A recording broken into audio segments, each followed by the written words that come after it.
Assalamualaikum warahmatullahi wabarakatuh. Waalaikumsalam warahmatullahi wabarakatuh. Bismillahirrahmanirrahim. Alhamdulillahi rabbil alamin. Wassalatu wassalamu ala ashrafil anbiya'i wal mursalin wa ala alihi wa ashabihil mujahidin at-tahirin, amma ba'du. Bersabda Rasulullah sallallahu alaihi wasallam, "Iza sarratka hasanatuka wa sa'atka sayyi'atuka fa anta mu'min." Apabila perbuatanmu yang baik menyebabkan engkau bahagia, apabila perbuatanmu yang baik menyebabkan engkau gembira, dan perbuatanmu yang jahat menyebabkan engkau jadi susah, itulah tanda bahwa di hatimu masih ada iman. Artinya, belum tentu orang yang berbuat baik merasa bahagia dengan kebaikan yang dikerjakannya. Dan tidak selamanya orang yang berbuat jahat sanggup menyesali perbuatan jahatnya. Oleh karenanya, apabila iman masih ada, apabila hati masih hidup, perbuatan yang baik menyebabkan orang gembira, perbuatan yang jahat menyebabkan orang susah dan gelisah hatinya. Ini mengandung pelajaran. Sekali kita berbuat baik, jangan sekali-kali menyesali kebaikan itu. Sebaliknya, satu kali kita melakukan kesalahan, hendaknya selalu menyesalinya. Kadang-kadang dalam kehidupan, karena orang tempat kita berbuat baik itu rupanya membalas air susu dengan air tuba, kita lalu menyesali kebaikan. Lahirlah kata-kata, "Nyesal saya nolong dia." Ibarat pepatah katanya, nolong anjing kejepit. Waktu kejepit setengah mati kita tolongin, begitu selesai dia dari kejepitnya malah kita digigitnya. Saudara hadirin yang saya muliakan, dalam kehidupan sehari-hari barangkali ini kena filsafat yang disebut dorong mobil mogok. Ketika mobil mogok setengah mati kita dorong, begitu mesin hidup ditinggalkannya kita di belakang. Sesungguhnya perbuatan kita yang baik tidak harus disesali. Karena disesali atau tidak, toh perbuatan itu sudah kita lakukan. Dan penyesalan atas segala kebaikan hanya akan mengurangi nilai pahala kebaikan itu sendiri. Berbahagialah apabila berbuat baik, walaupun orang yang kita melakukan kebaikan membalasnya dengan kejahatan. Menyesalah apabila berbuat kesalahan, apabila melakukan dosa, karena itu pertanda nilai iman yang masih hidup dalam jiwa kita. Saudara-saudara kaum muslimin yang berbahagia, jadi sungguh pun pahala dan dosa sesuatu yang abstrak, efeknya jelas dia mendatangkan kebahagiaan atau membawa kepada kegelisahan batin di dalam kehidupan manusia. Orang di zaman materialis kurang terangsang berbuat pahala dan terdorong melakukan dosa. Kenapa? Karena pahala tidak kelihatan, dosa tidak nampak. Kalau pahala kelihatan, barangkali nggak kuat kita mikul pahala. Kalau dosa benjol, umpama tiap bikin dosa palanya benjol, barangkali sudah nggak karu-karuan kepala kita. Baik pahala, baik dosa, sesuatu yang tidak nampak oleh pandangan mata zahir, tapi yang punya efek dalam kehidupan ini. Orang yang banyak pahalanya dengan orang yang banyak dosanya, kalau dia berjalan barangkali sulit kita membedakan. Tapi efeknya dalam kehidupan ini jelas adanya. Sesuatu yang bernama pahala kita perlukan, karena hidup tidak berhenti hingga di sini. Sesuatu yang bernama dosa harus kita hindarkan, karena ada kelanjutan sesudah hidup yang sekarang ini. Kehidupan dari satu pertanggungan jawab. Itu sebabnya Imam Ghazali dalam bahasa yang indah sekali berpesan, "Jaddidis safinah fa innal bahra amiq wa khuziz zad fa innas safara ba'id." Perbarui selalu kapalmu, rawat, jaga baik-baik, dandani kapalmu, fa innal bahra amiq, karena sesungguhnya lautan ini sangat dalam. Satu bahasa yang indah dari tamsil terhadap kehidupan. Perbaiki kapalmu karena lautan ini sangat dalam. Artinya, jaga baik-baik hatimu. pelihara iman dan keyakinanmu, karena hidup ini bagaikan gelombang lautan. Tempo-tempo air tenang, tempo-tempo ombak menggila dan menggunung. Jaga iman baik-baik karena hidup penuh dengan cobaan dan ujian. Itu maksudnya. Wa khuziz zad fa inna safara ba'id. Dan bawa bekal yang banyak karena perjalanan hidup ini sangat panjang. Perjalanan ini sangat jauh. Kita kalau pergi keluar kota tentu saja membawa bekal. Makin jauh kota yang akan kita tuju, makin banyak bekal yang harus kita bawa. Alangkah sengsaranya manusia apabila dia akan pergi ke satu kota yang jauh, modalnya cuma nekat. Bagaimana nanti di sana sajalah. Tidak membawa bekal sebagaimana yang sewajarnya. Hal yang semacam ini senangnya sih belum tentu, keblangsak dan susahnya sudah kebayang. Itu dalam kehidupan di dunia ini. Bagaimana kalau sudah bicara tentang kehidupan yang akan datang? Karena sesungguhnya hidup ini merupakan satu perjalanan yang sangat panjang. Sejak kita tinggal di alam arwah, pada saat jasad belum lagi diciptakan Allah, ruh sudah diciptakannya lebih dahulu. Sampai kemudian kita pindah ke alam rahim, alam kandungan ibu. Untuk kemudian berpindah kepada kehidupan dunia. Dari dunia ini kita pindah ke alam barzakh. Di sana tinggal kita 100 tahun mungkin, 100.000 tahun mungkin, 1 juta tahun mungkin, menunggu saat datangnya kiamat. Lalu dari alam barzakh pindah kita ke alam akhirat. Satu perjalanan yang sangat panjang. Alangkah malangnya, alangkah sengsaranya jika tahu kita begitu panjangnya perjalanan hidup ini, tidak ada bekal yang kita bawa.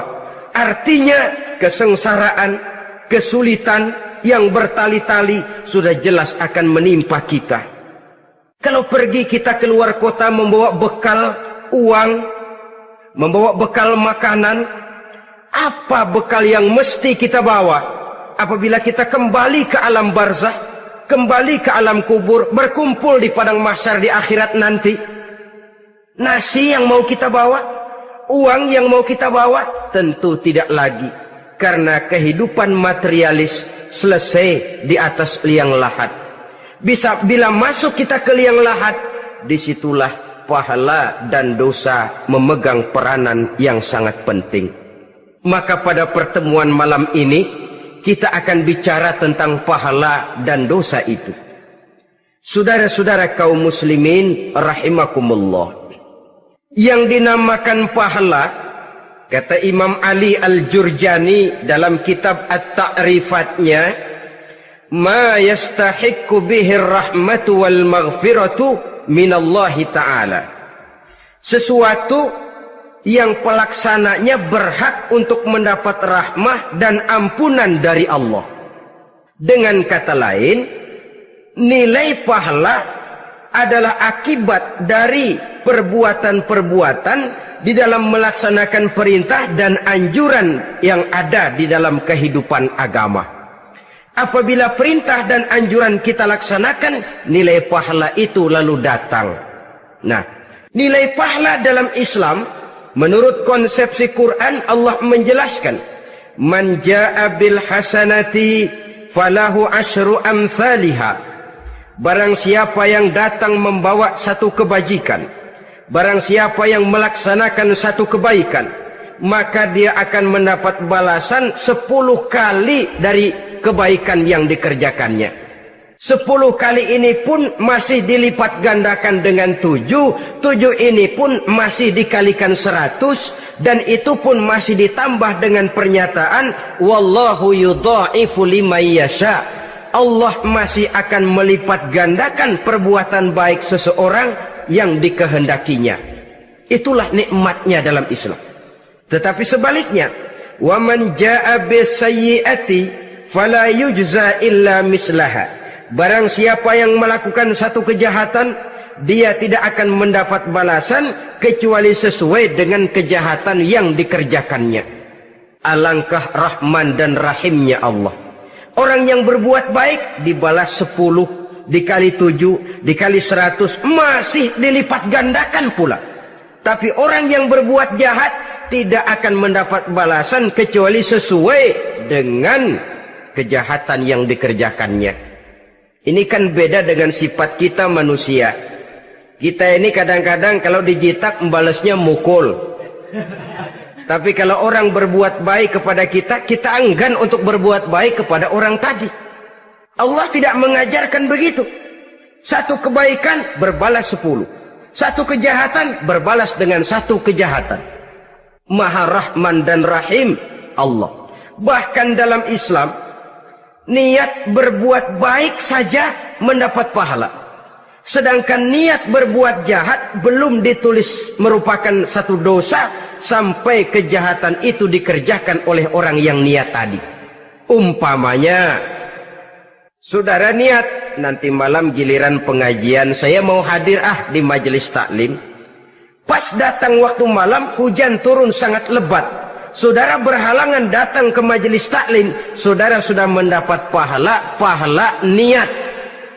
Tapi saudara niat nanti malam kalau turun hujan, saya mau bongkar rumahnya si fulan, saya mau curi seluruh harta bendanya. Ternyata malam saudara tidak mengerjakan perbuatan itu belum ditulis dosa sampai perbuatan itu benar-benar dikerjakan. Tapi lalu jangan macam-macam, kalau begitu niat aja yang baik biar nggak usah dikerjain. Niat aja pengen ngaji walaupun tidak ada niatan untuk ngaji. Allah lebih tahu tentang apa yang terdetik di dalam hati sanubari kita. Itulah sebabnya sangat dianjurkan orang untuk melakukan segala macam kebajikan. Dan dianjurkan orang menjauhkan segala macam bentuk kejahatan. Karena dia akan berefek melahirkan dosa dan pahala. Dosa dan pahala itulah alat untuk memperoleh kebahagiaan di alam kubur, di padang mahsyar, sampai di akhirat nanti. Di dunia ini mungkin segalanya bisa kita beli dengan yang namanya uang. Keamanan kita bisa menyewa petugas untuk menjaga rumah kita. Kendaraan yang mewah bisa kita beli. Udara yang sejuk bisa kita ciptakan. Siapa banyak uang, dia raja. Mungkin itu di dunia. Tapi bisa apa uang kalau kita sudah masuk ke alam kubur? Bisakah munkar nakir kita sogok? Udah karkir, jangan nanya nih, cepet. Bisakah malaikat azab menyingkir dengan uang semir? Ternyata tidak. Untuk memperoleh kebahagiaan di sana, nilai pahala. Kesengsaraan akan kita dapat kalau kita banyak menumpuk dosa. Oleh karena itu jangan beranggapan, pahala nggak kelihatan, dosa juga nggak kelihatan, biarin saja. Yang tidak kelihatan ini pada waktunya akan memegang peranan yang sangat penting. Tapi tidak cuma untuk menghadapi hidup di situ, kita lalu harus berbuat baik dan meninggalkan yang jahat. Terutama juga di dunia ini. Toh pepatah bilang gajah mati meninggalkan gading, harimau mati meninggalkan belang. Apa yang akan kita tinggalkan setelah kita mati? Kita ingin jasad kita boleh hancur terkubur tanah, tapi nama kita ingin hidup terus, dikenang orang 100, 1000, bahkan 1.000.000 tahun yang akan datang. Ditulis orang dengan tinta emas dalam sejarah, tercatat kita sebagai orang baik-baik. Saudara-saudara kaum muslimin rahimakumullah. Lalu perbuatan apa yang bisa mendatangkan pahala itu? Saudara-saudara, semua perbuatan yang diperintah dan dianjurkan oleh Allah, yang dikerjakan dengan ikhlas hanya untuk mencapai ridho Allah, mendatangkan pahala. Kadang-kadang menurut pendapat kita remeh, tapi nilainya di sisi Allah besar. Itu pahala. Menghitung pahala itu hak prerogatif Allah. Perbuatan yang ringan Allah mau berikan ganjaran yang besar, itu urusan Allah. Misalnya, kata Nabi, la tahkiranna minal ma'rufi syai'an. Jangan kamu menganggap remeh perbuatan baik walaupun kecil. Jangan merasa sulit melakukan perbuatan yang mengandung pahala. Bertemu dengan teman, muka kita cerah, berpahala. menyingkirkan duri di jalanan berpahala, menolong orang yang sesat, memberitahu orang yang bertanya berpahala. Tidak sulit kalau kita mau. Yang diperintah dan dianjurkan oleh agama itu perbuatan yang mengandung nilai-nilai pahala. Masalahnya cuma tinggal mau atau tidak dan dikerjakan dengan ikhlas. Bertemu teman mukanya cerah, pahala. Menyingkirkan duri di jalanan, pahala. Sedekah, pahala. Tidak berupa perbuatan, bisa berupa ucapan. Misalnya bersolawat, pahala. Bertasbih dan bertahmid, pahala. Kata Nabi, kalimatani khafifatani 'alal lisan, saqilatani fil mizan. Ada dua kalimat yang enteng di lidah tapi berat di timbangan akhirat nanti. Apa itu? Subhanallah walhamdulillah. Itu kan amalan yang ringan, perbuatan yang mudah saja, tapi nilainya demikian besar dalam pandangan Allah. Jadi pendeknya, perbuatan yang bernilai pahala adalah perintah dan anjuran agama yang dilaksanakan dengan ikhlas semata-mata untuk mencapai ridho Allah, itu mengandung pahala. Niat dasarnya itu harus karena Allah. Landasannya harus karena ikhlas. Bukan cuma sekedar basa-basi, tidak karena ingin dipuji orang, tidak karena mengharap tanda jasa, tapi ikhlas semata-mata. Dari perbuatan yang paling kecil dan mudah sekali sampai kepada amalan-amalan yang besar dan memerlukan biaya yang besar, seperti melaksanakan ibadah haji, seperti jihad fi sabilillah, membangun masjid, membangun pondok-pondok pesantren, membangun pusat-pusat kesehatan, membangun jalan-jalan umum, termasuk menjaga keamanan. Jangan dikira loh, siskamling umpamanya, menjaga keamanan kampung tidak berpahala. Kalau diniatkan ibadah, menjaga ketenangan warga supaya mereka tekun ibadah, ikhlas karena Allah, itu juga bernilai ibadah. Keluar kita dari rumah, pergi pagi, pulang sore, peras keringat, banting tulang cari nafkah buat menghidupi anak istri kita. Kalau diniatkan ibadah, melaksanakan kewajiban sebagai kepala rumah tangga, membantu orang tua sebagai anak, itu juga perbuatan-perbuatan yang mengandung pahala. Yang terbaik sesuai dengan bidang kehidupan kita. Ada orang yang dinamakan abid, ahli ibadah, pahala yang paling baik bagi dia banyak-banyak tahajud, sembahyang malam, wirid, zikir, tasbih. Ada yang dinamakan orang alim, pahala yang paling baik buat orang macam ini mengajar, menyebarkan ilmu, mendakwahkan Islam. Ada yang disebut wali, pejabat pemerintah, petugas. Amalan pahala yang paling baik buat orang semacam ini melayani masyarakat, bekerja di bidangnya sesuai dengan profesinya. Saudara hadirin yang saya hormati, jadi dengan demikian perbuatan-perbuatan yang mengandung nilai-nilai pahala ini bisa perbuatan yang menurut kita kecil namun punya nilai besar. Apalagi perbuatan besar dengan biaya yang besar, tentu makin besar juga pahala yang disediakan oleh Allah Subhanahu wa ta'ala. Oleh karenanya, kalau kita bercermin dari ayat Quran, hidup ini kesempatan untuk berbuat baik. Huwallazi khalaqal mauta wal hayata liyabluwakum ayyukum ahsanu amala. Dialah Allah, Tuhan yang telah memberikan hidup dan mati kepadamu untuk menguji kamu, siapa di antara kamu yang paling baik amal perbuatannya. Jadi tidak saya rinci, tapi cukuplah satu penjelasan global.